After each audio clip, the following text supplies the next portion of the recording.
Have you ever noticed that some people seem more invested in politics than their own lives? Like they know every political scandal, every cabinet reshuffle, every Twitter fight. But ask them about their own goals, relationships, or future, and suddenly there's not much to say.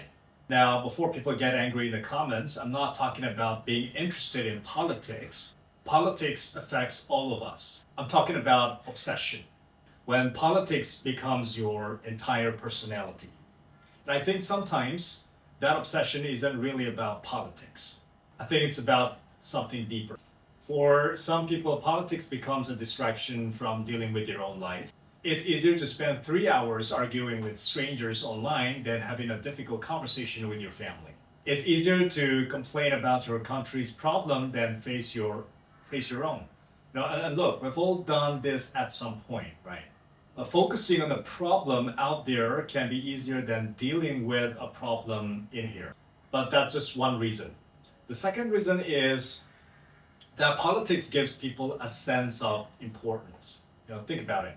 You can have influence over, a situation, but the moment you join a political tribe online, you suddenly, feel like you're part of something bigger. You feel informed. You feel righteous. You feel like you're on the right side of history.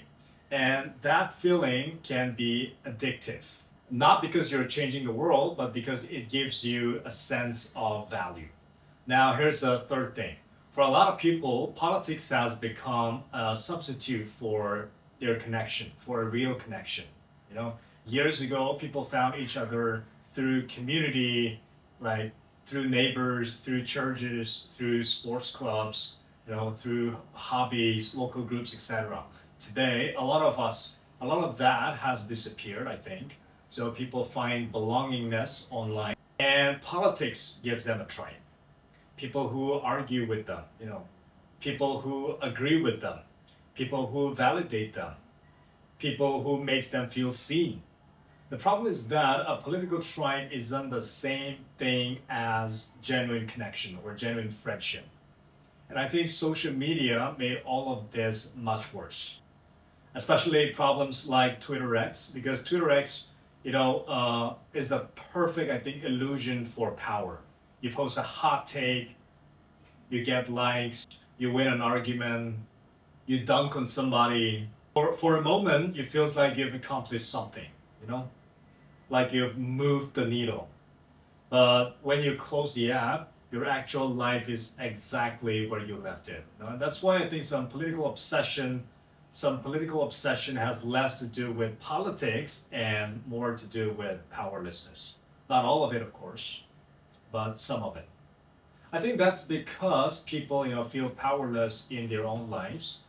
They're often drawn to places where they can feel powerful, even if that power is mostly symbolic. And maybe that's the question. Like, how much of our political engagement is really about improving society, and how much of it is filling a void somewhere else? Let me know what you think. Do you think social media has made people more politically aware, or social media has made people more politically obsessed? Thank you for watching.